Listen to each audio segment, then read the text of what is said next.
Nota del autor. Las notas al pie de la novela que acabas de leer, a menos que no hayas terminado de leerla y hayas dado un salto, en cuyo caso deberías volver atrás, leer todo en orden y no intentar descubrir lo que pasa al final, sábelo todo, prometen un apéndice lleno de matemáticas. Y aquí está.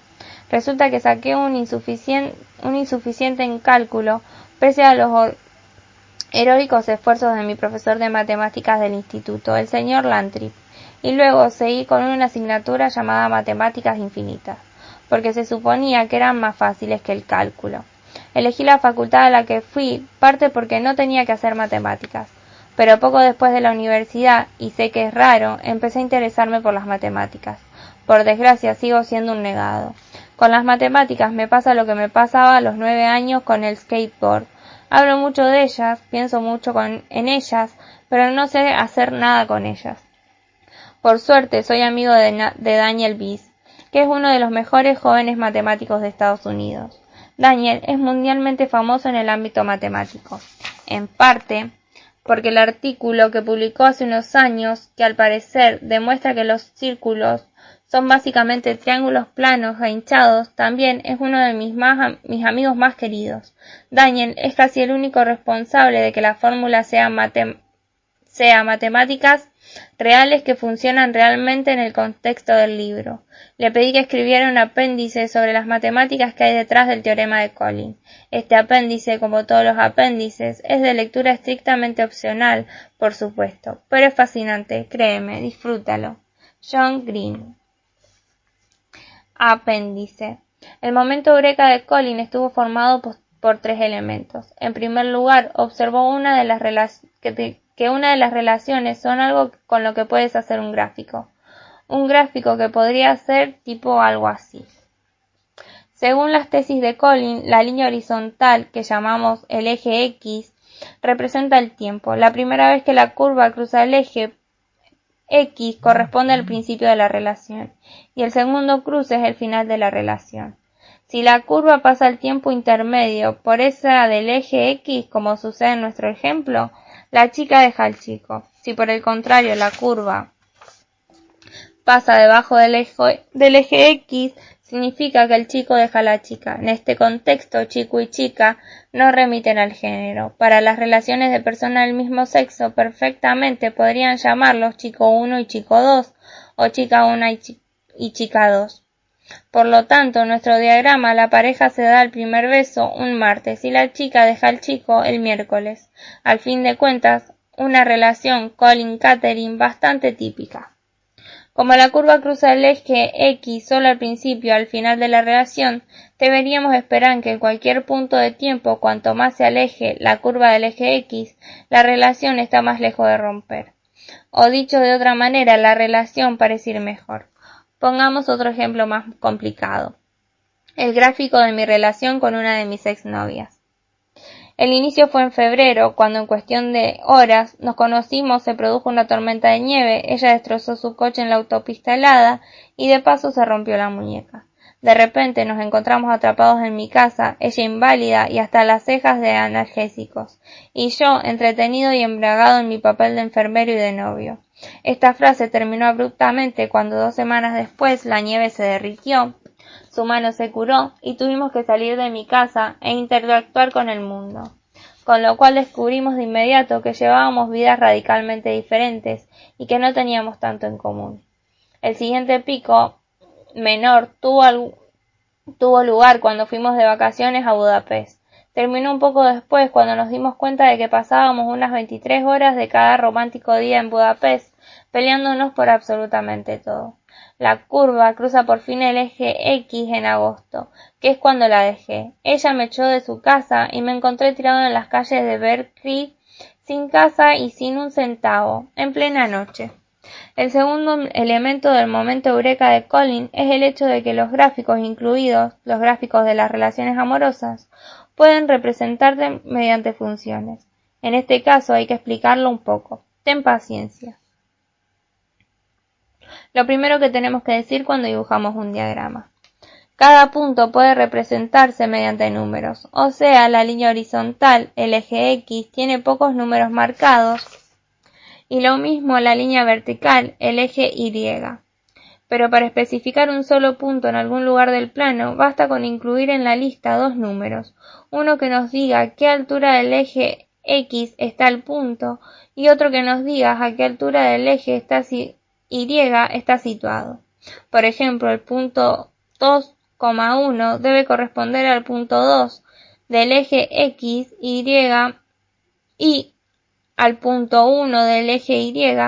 Del mismo modo, esta situación, dos unidades a la derecha y una unidad por encima del lugar en el eje X y el eje Y se cruzan, llamado 0,0, y el punto 0,-2 está situado en el eje Y dos unidades por encima del cruce, y el punto -3,2 está situado 3 unidades a la izquierda y 2 unidades por encima del cruce.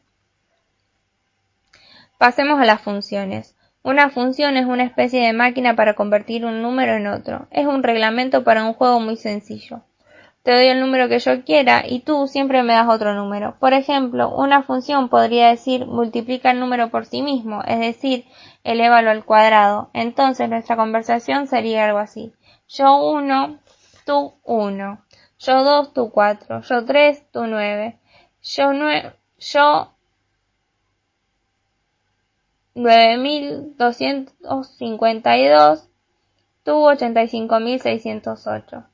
Pero muchas funciones pueden escribirse utilizando ecuaciones algebraicas. Por ejemplo, la función anterior se escribía fx igual a x a la 2, que significa que cuando te doy el número x, la función te enseña a tomar la x y multiplicarla por sí misma, es decir, a calcular x a la 2. Y darme el número que te salga. Utilizando la función, podemos trazar todos los puntos de la forma. Estos puntos juntos formarán una curva en el plano, y esa curva la llamamos gráfico de la función. Pongamos la función fx igual a x a la 2. Podemos trazar los puntos 1,1, 2,4 y 3,9. En este caso podría ser de ayuda trazar además los puntos 0,0, menos 1,1, menos 2,4 y menos 3,9. Recuerda que si multiplicas un número negativo por sí mismo, obtienes un número positivo. Ahora ya supones que el gráfico será una curva más o menos. Por desgracia, observarás este gráfico no representa demasiado bien las relaciones. Todos los gráficos que Colin quiere utilizar para su tormenta tienen que cruzar el eje X dos veces, uno para cuando la pareja empieza a salir y otro para la ruptura, mientras que el gráfico que hemos dibujado solo lo cruza una vez, pero podemos arreglarlo fácilmente utilizando funciones algo más complicadas. Pongamos por ejemplo la función fx igual 1 menos x a la 2.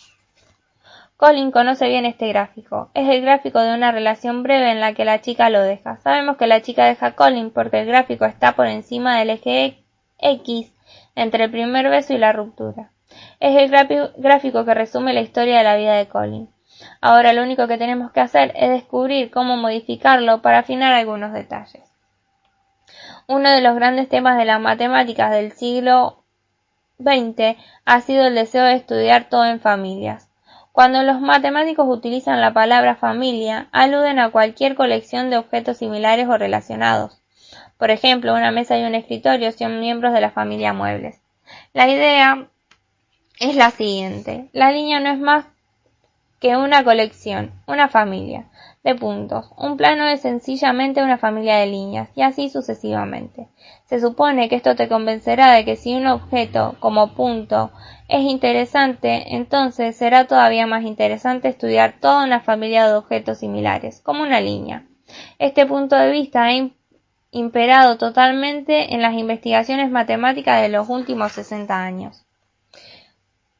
Y esto nos lleva a la tercera pieza del rompecabezas de Eureka de Colin. Cada Catherine es diferente, así que cada vez que una Catherine lo deja es diferente de las anteriores. Esto significa que por más cuidado que ponga Colin realizando una sola función, un solo gráfico solo estará descubriendo cosas de una sola Catherine. Lo que Colin necesita es estudiar a todas las posibles Catherine y sus funciones todas a la vez.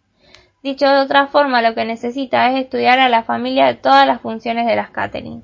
Está Y esta, por fin, era la percepción completa de Colin, que las relaciones pueden trasladarse a gráficos, que los gráficos proceden de funciones y que deberían ser posible estudiar todas esas funciones a la vez, con una sola fórmula, muy complicada, de manera que le permitiera predecir cuándo, y más importante si, cualquier futura Catherine lo dejara.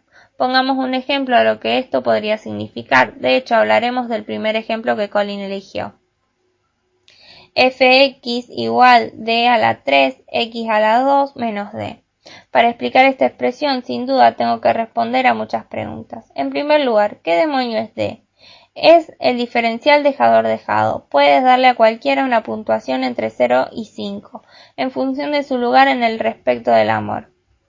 Ahora, si estás intentando predecir cómo funcionará una relación entre un chico y una chica, empiezas tomando la puntuación de diferencial del chico, restándole la puntuación del diferencial de la chica y llamando a el resultado. Así el chico tiene un 2 y la chica tiene un 4 en el resultado es d igual menos 2. Veamos ahora el efecto que produce este gráfico en el ejemplo que acabamos de dar, en el que el chico tiene un 2 y la chica tiene un 4, por lo tanto d igual menos 2 tenemos fx igual menos 8x a la 2 más 2. Como ves, la relación no dura mucho y la chica termina dejando al chico, una situación que Colin conoce bien. Si por el contrario el chico tenía un 5 y la chica tenía un 1, tendríamos d igual a 4, por lo tanto, fx igual a 64x a la 2 menos 4, que responde al siguiente gráfico.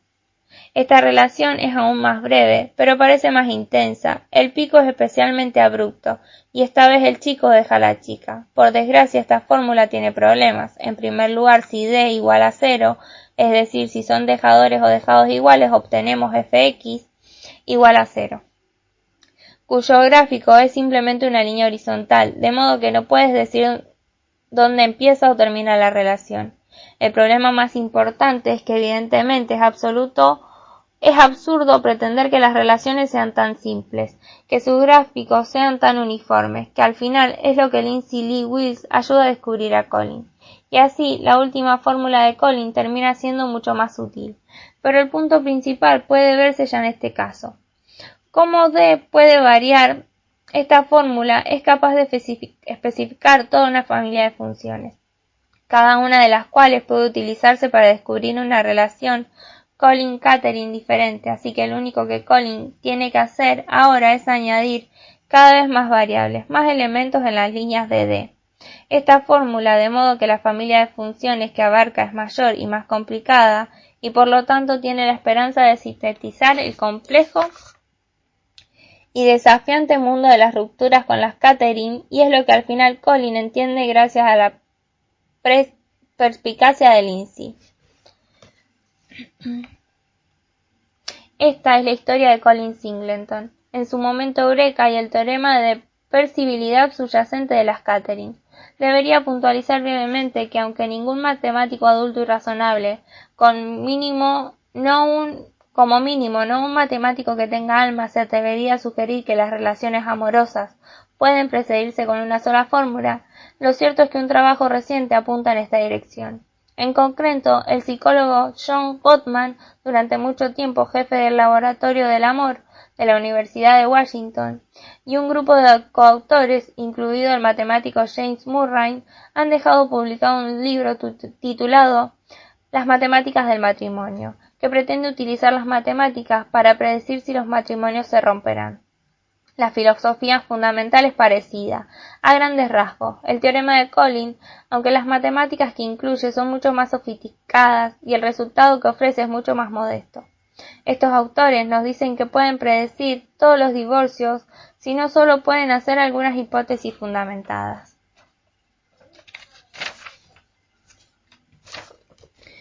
Quisiera comentar una última cosa. A pesar de la tristemente célebre tendencia de John a utilizar la vida de sus amigos como material literario, y a pesar del hecho de que el niño iba algo más avanzado en el colegio, el personaje de Colin en ningún caso está inspirado en mí. Para empezar, solo he besado a 2 chicas que se llaman Catherine.